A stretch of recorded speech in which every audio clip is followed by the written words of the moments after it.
Assalamualaikum.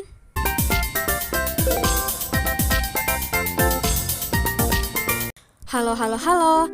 Di video kali ini kita akan membahas mengenai teori belajar konstruktivisme.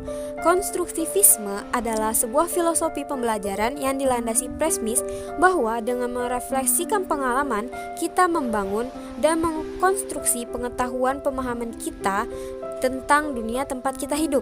Teori belajar konstruktivisme memahami bahwa belajar merupakan sebuah proses membangun atau membentuk pengetahuan oleh siswa itu sendiri. Sebuah pengetahuan yang ada dalam memori seseorang tidak dapat dipindahkan begitu saja seperti kita memindahkan air ke dalam wadah. Begitu juga dengan pengetahuan yang terdapat pada memori seorang guru. Harus diajarkan kepada siswanya, tidak dapat hanya dipindahkan begitu saja. Berdasarkan beberapa pengertian, maka dapat disimpulkan bahwa pembelajaran konstruktivisme adalah sebuah konsep belajar yang didasarkan oleh sebuah pemahaman terhadap proses pembelajaran yang dilalui oleh siswa tersebut. Contohnya, siswa belajar untuk mengembangkan pengetahuan terhadap satu materi, bukan semata-mata hanya mengandalkan pemberian materi dari guru, namun siswa juga berusaha bagaimana caranya memperbanyak literatur lain sehingga menambah pengetahuan. Lalu, bagaimana sih peranan siswa dan guru dalam teori konstruktivisme ini? Peran guru dalam teori ini yaitu sebagai fasilitator atau hanya membantu siswa dalam membentuk pengetahuannya sendiri dan proses pengkonstruksian pengetahuan agar berjalan dengan lancar. Sedangkan peran siswa dalam teori ini adalah sebagai pusat kegiatan, karena belajar merupakan suatu proses pemaknaan atau pembentukan pengetahuan dari pengalaman secara konkret, aktivitas kolaboratif, refleksi, serta interpretasi yang harus dilakukan oleh siswa itu sendiri. Lalu, mari kita bahas mengenai teori belajar konstruktivisme ini menurut para ahli. Yang pertama ada Jean Piaget, menegaskan bahwa penekanan teori konstruktivisme pada proses untuk menemukan teori atau pengetahuan yang dibangun dari realitas lapangan. Peran guru adalah sebagai fasilitator dan moderator. Pandangan tentang anak dari kalangan konstruktivistik yang lebih mutakhir dikembangkan dari teori belajar kognitif Piaget yang menyatakan bahwa ilmu pengetahuan dibangun dalam pikiran seorang anak dan kegiatan asimilasi dan akomodasi serta sesuai dengan skema yang dimilikinya. Proses mengkonstruksi menurut Jean Piaget yaitu ada skemata, asimilasi, dan akomodasi serta keseimbangan. Lalu yang kedua ada teori belajar konstruktivisme menurut Vygotsky. Idenya didasarkan pada dua ide utama, yaitu yang pertama, perkembangan intelektual dapat dipahami hanya bila ditinjau dari konteks historis dan budaya pengalaman anak. Kedua, perkembangan bergantung pada sistem-sistem isyarat mengacu pada simbol-simbol yang diciptakan oleh budaya untuk membantu orang berpikir, berkomunikasi, dan memecahkan masalah.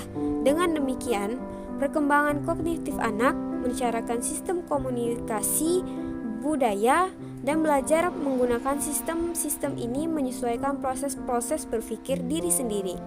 Nah, semuanya seperti yang kita ketahui, kecuali Tuhan tidak ada yang benar-benar sempurna di dunia ini. Maka, teori ini juga memiliki kekurangan dan juga kelebihan. Yang pertama, kita akan membahas mengenai kelebihannya. Kelebihan dari teori konstruktivisme ini yaitu karena guru berperan sebagai fasilitator, siswa berperan aktif dalam pembelajaran, sehingga diharapkan siswa mampu mengeksplor pengetahuan dan keterampilannya untuk memahami materi. Hal ini tentunya dapat membuatnya menjadi lebih berani, lebih aktif, dan kreativitasnya juga berkembang. Yang kedua, membuat siswa menjadi lebih mudah dalam memahami materi. Dan yang ketiga, melatih siswa berpikir secara kreatif dan kritis. Nah, sedangkan kekurangannya dalam teori kognitif konstruktivisme ini, siswa membangun persepsinya sendiri sehingga tak jarang terjadi mispersepsi di antara pendapat peserta didik dan para ilmuwan. Yang kedua, di dalam teori konstruktivisme ini menanamkan agar siswa membangun pengetahuannya sendiri, sehingga membutuhkan proses yang lama dan setiap siswa membutuhkan penanganan yang berbeda-beda. Dan yang ketiga, situasi dan kondisi setiap sekolah berbeda-beda. Tidak semua sekolah memiliki fasilitas ataupun sarana dan prasarana yang sama untuk membantu keaktifan dan kreativitas siswa tersebut.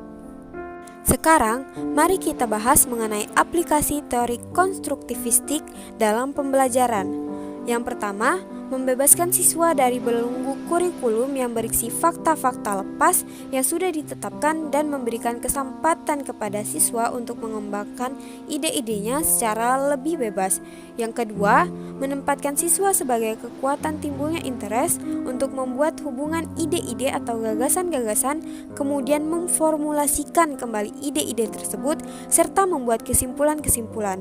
Yang ketiga, guru bersama-sama mengkaji pesan-pesan penting bahwa dunia adalah kompleks, di mana terjadi bermacam-macam pandangan tentang kebenaran dan datangnya dari berbagai interpretasi.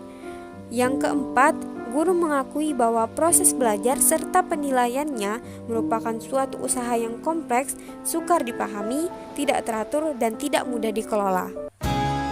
Nah, sekian yang dapat saya sampaikan dari teori konstruktivisme ini.